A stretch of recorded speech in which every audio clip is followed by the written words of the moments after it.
welcome to TCS Consulting LLC. My name is Marisa Bludorn. I am the CEO. Taking center stage and owning it with me is a woman who speaks after my own heart, Dr. Reid.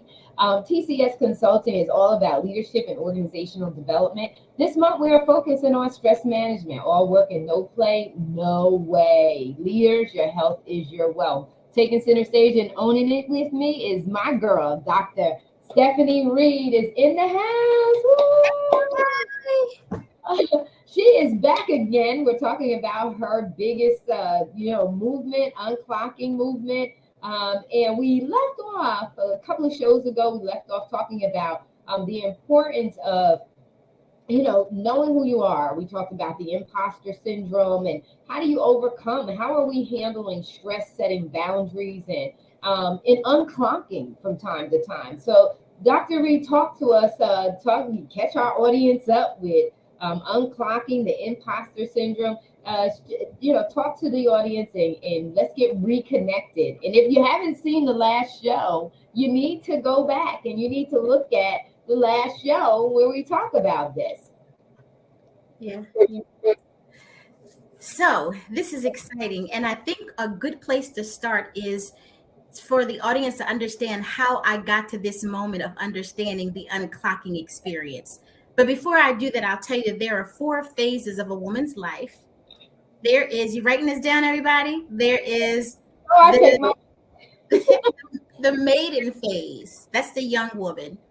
In, late adolescence, early 20s, and that young woman phase lasts until you actually either lose your sense of innocence, meaning that you are made to grow up sooner than you need to, maybe taking care of younger siblings for whatever reason, or you actually give birth. Once you give birth or you step into the mother role, you are in the mother role. Challenge. The mother role is filled with a lot of self-sacrificing. You give beyond your capacity. You're thinking for other people, but you don't think for yourself. You're that kind of person who could give good advice to everybody else, but you can't follow your own advice, right? And there's a lot of betrayal in the mothering phase. There's a lot of cross boundaries. There's a lot of emotional inconsistencies and mental aberrations. And the reason that is because when you were in the mother phase, you probably didn't get a chance to discover who you were as a person before you had to put that search in your back pocket to move on to a phase that you probably wasn't ready for. And if you're not ready to be in the mother phase, then you go into survival, right? You go into that hiding, you will become a multitasker, and before you know it, you lose yourself. And we can be in that phase way beyond our mothering. So when I said unclocking, my idea of unclocking is by the time your children leave home, that's your time to regather and regroup what you didn't get earlier, right? So that means you cannot be a mother to your grandchildren, right? You can't. You have to allow your children to parent their own children, right? And you shouldn't want to. You should not want to. You shouldn't want to, right? Yeah. It's not at all. And so you get stuck in that mothering phase. And then the next phase should be the guardian phase. And the guardian phase is when you get to your middle age, and it should be, I know who I am. I can see the perspectives of different aspects of reality. I can set clear boundaries, but I can still love you and you can still respect me, right? Mm-hmm. But there is no sense of I'm a doormat, because what happens is as we get older in this phase of life, when when people are still disrespecting you and you're 45, 52, 51, that's because you're in the wrong phase. Because within that phase, all of that is where it happens. When that's cut off, you move into the guardian phase, and the guardian is the one who mentors the mother and the maiden, right? And then after the guardian, there is the crone. And the crone, I love the crone phase. To me, that reminds me of the lady in the front row of the pew of the church that's looking at you going, baby, I don't know nothing, but I know you're good. And it's going to be all right, because she's been there, done that. And she's so confident that you're going to be okay. The wisdom just pours out of her pores, right? Just being in her company, her giving you a hug sets your day. So Ooh, those yeah. are the 4 phases of a woman's life. But if you're not grounded in whatever phase you're in and you're out of phase or out of pocket, oh, you're going to be stressed out. Mm. Challenge with that, though, is a big challenge. If you believe that you're comfortable in the mothering phase and that's become your comfort zone with all of its problems, you will do things to perpetuate that. And I did that. At Mm. 46 years old, I had a baby. My youngest at the time was 20. Why did I do that? That was a comfort zone for me. And I had a new husband, and I thought that's what was required to solidify a good marriage. Putting myself back into the mother role because that's what I thought was my most valued position in a relationship. So this gets a little bit deeper than just those 4 phases. It's like, why are we stuck in those phases? And Yeah. that's what I help women unpack. Yeah, yeah. And you said the thing that's really, and it's all about it's all about all of it, right? And Yeah. so we get comfortable, right? We don't want to be stretched because it's the unknown. We're afraid of failure because there's such a stigma attached to failure. Yeah. We're afraid to break out of conformity because there's a stigma attached to that. Or even when you try to break out, they pull you back in. If your people, your circle, who your network is in, your inner circle, your girls, whoever it is, they pull you back in because one is not only they don't want you to go out there, but if you go out there, now you set a standard for they got to do it, or they feel convicted when you do that. And so, but the thing about it is that when you don't go out there, you not only suffer, but everyone that Around would you. look to you, that would connect to you, that are assigned to you in your crone stage, that you were supposed to mother, that you were supposed to mentor, that you were supposed to encourage from your place of groundedness. Right. They don't get that. Right. And so we have to understand that we're all a part of this system, and we're all an integral part of the system that is required for the system to grow the way that it's meant to grow. And then all of these other things come out of whack. You said something that was critical, and it had my mind going about when you talked about grandmothers. Mothers should not mother their grandchildren. They shouldn't even have a desire to do that. I remember one of the biggest things was my granddaughter one day said to me, "You're my mom." And so I said, now she knows that my daughter, and this is when she must have been like 6 or 7 years old. She knows that her mother is her mother, but what she connected to was the power and authority from which I spoke that differentiated me from how her mother spoke to her. And so in her mind, she was like, "You are the authoritarian. Mom has authority, but you are the authoritarian. You speak from security and knowing and power." And but I had to make sure that she understood clearly, that's your mom. I don't need to have that position. I am satisfied in the position that I am, and I don't need to have that.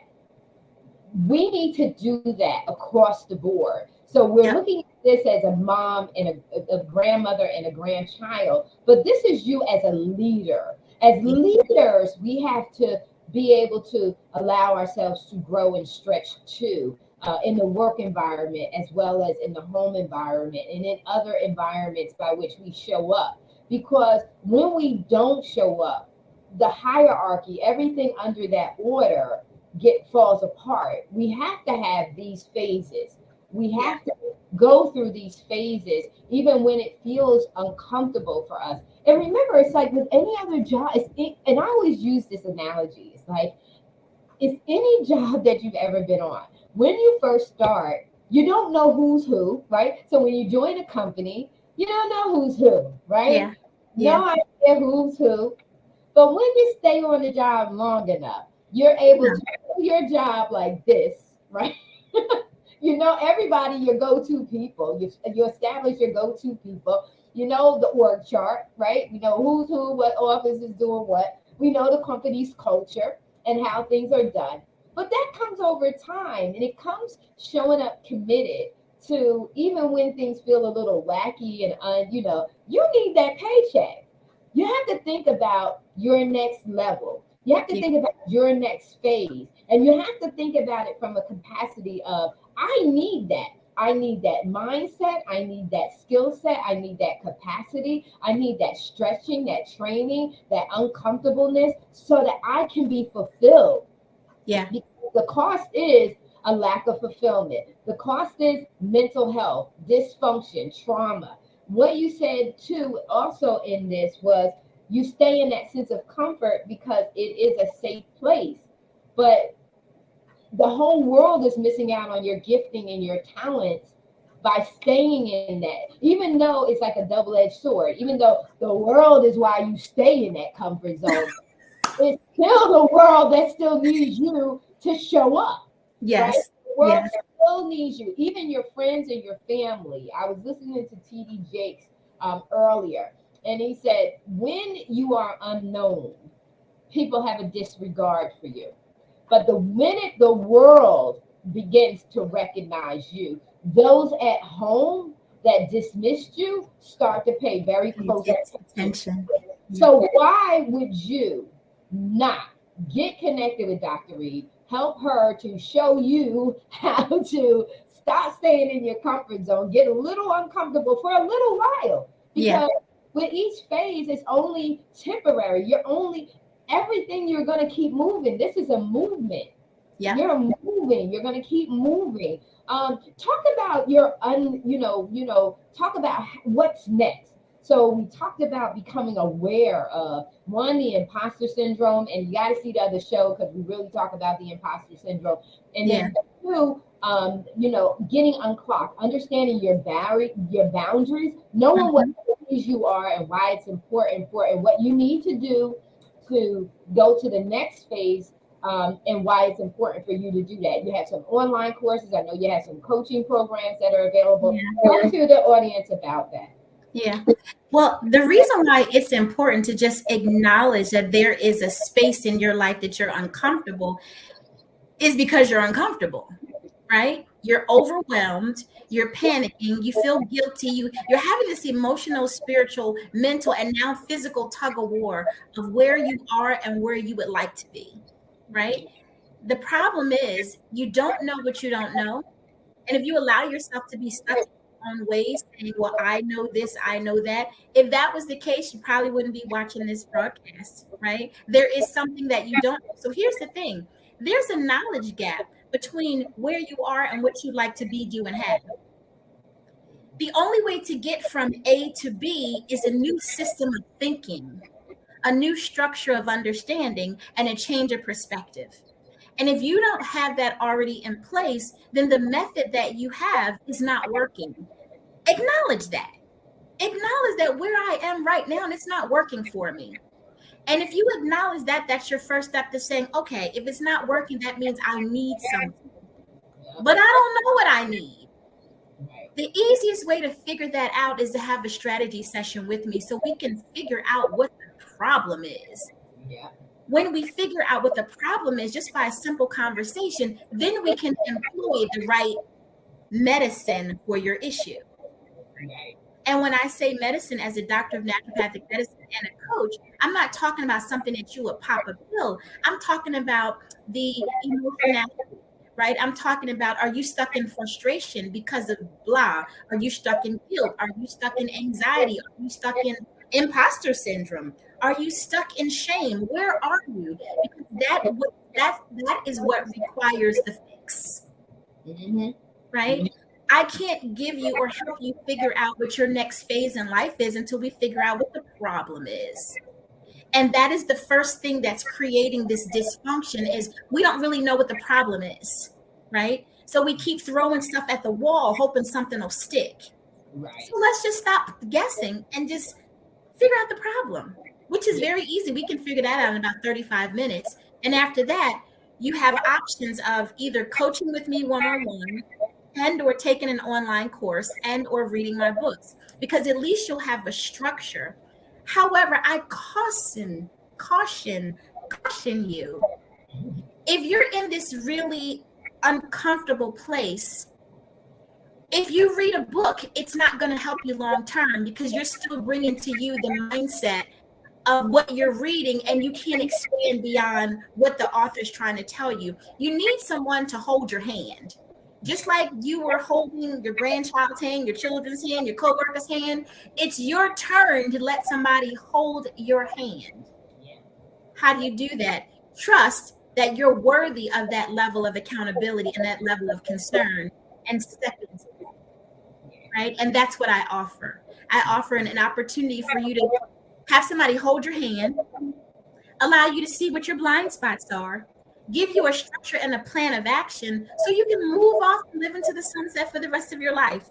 Because until you do that, you only have you, and with you is always that betrayal, that stuck. It's that lack of boundaries. It's that. You can't read enough books to fix this problem. You can't join enough meetups.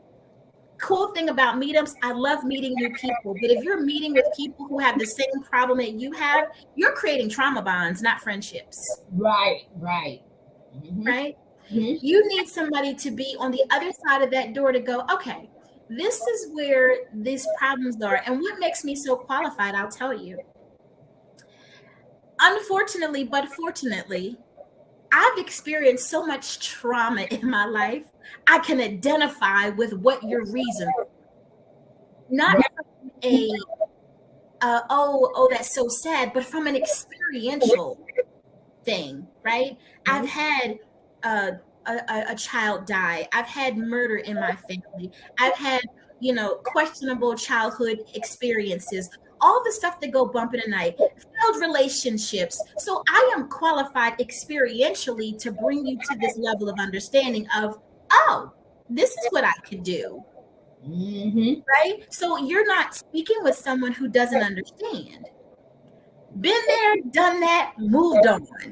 Yeah. And I want to help you move on. And that's the difference between a trained practitioner and someone who's a trained practitioner, but also experienced. Yes. And that's the difference, because a trained practitioner, if they have not experienced, they only know theory and practice. They don't necessarily know real life direct application of the methodology or the approach. And I always echo to that, because I had one of my professors say to me, you don't speak scholarly enough. And no, I don't speak in a language that the reader can't comprehend. That's what I won't do. Because when I want you to be able to walk away empowered with full understanding of how to take what you just read and apply it to your life. That's the difference. And so that's the difference between someone who is talking to you from first-hand experience, that transformation is possible. It's possible as to how what we do in IO psychology. We look at training ready. Are you open for training? Are you open to be coached? And that's a part of the assessment process. The assessment process is designed to identify where your target areas are. Where are your trigger areas? What is the root and cause of what you need to be here for? But it's also there to see is, how open are you? How ready are you for transformation? And that's the big key, because not too many people are ready to be transformed. They're seeking, but they're not willing. And there's a difference between seeking and willing. You have to be willing to do the work. You have to be committed to doing the things that are going to be taught to you, the training and the coaching that you're going to be, experiencing. You have to apply it, and it's going to take courage. But what you were saying, earlier throughout, when you're at this point, it's time for growth, and growth is not comfortable. Anything that you want to do is not going to always be pretty. Transformation is not pretty. However, it's beautiful in its completion, right? In its metamorphosis, it is beautiful. The outcome is beautiful. and it feels so good. You know, Maslow's hierarchy of needs, self-actualization, honey, is heavenly. You don't feel confound to anyone and anything other than what is true to thy own self.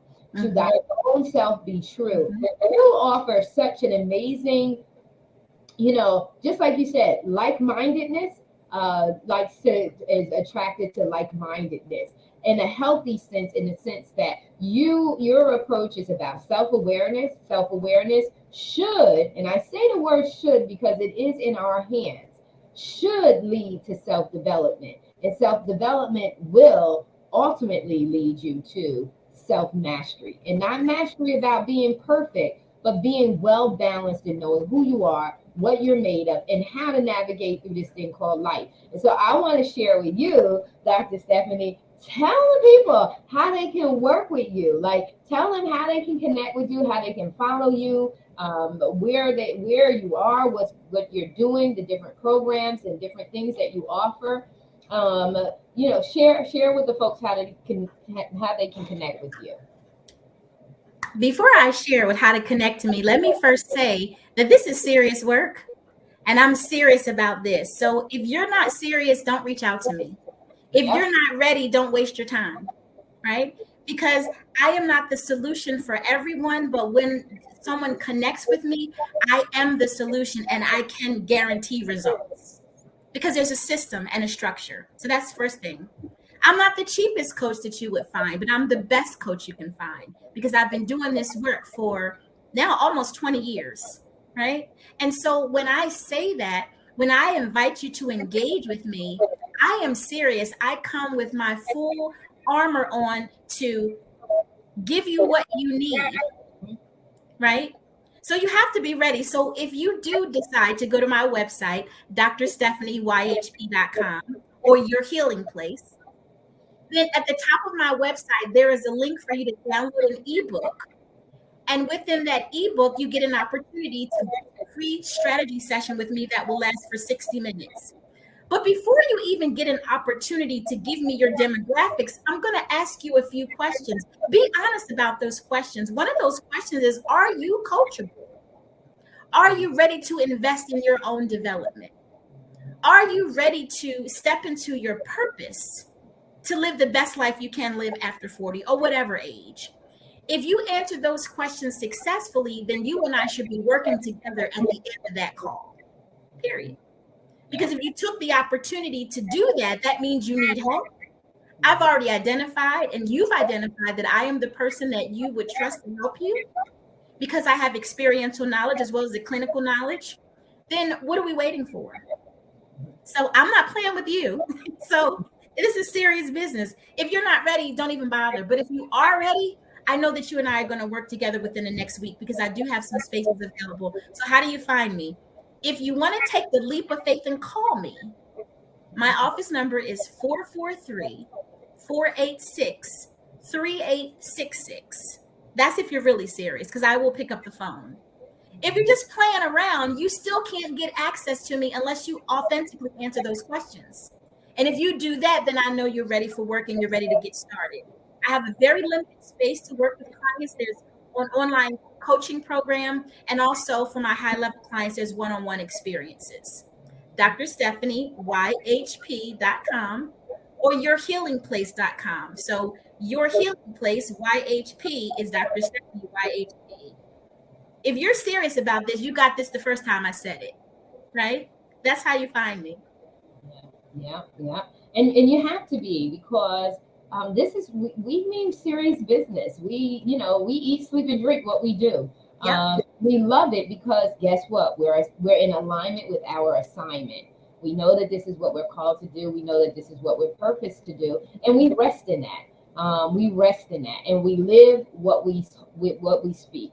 And that's the beautiful thing. And that's how you get rid of the imposter syndrome, is that you live what you speak, and you apply it in your life, whether it's difficult or not, because you are worth it. We are worth being our true, authentic self. When we show up like that, we are beautiful inside and out. And so, ladies and gentlemen, it has been a total pleasure. And like I always tell the gentlemen, listen, you know a woman out there that can use this information, please share it with her because she needs to know we're out here and that we want her best. We want her to take center stage and own it in her life, her career, and her business, and all that she sets her hands out to do. We want to see her truly succeed and be happy from within. And so, with that being said, we're out of here. Take care. Blessed week.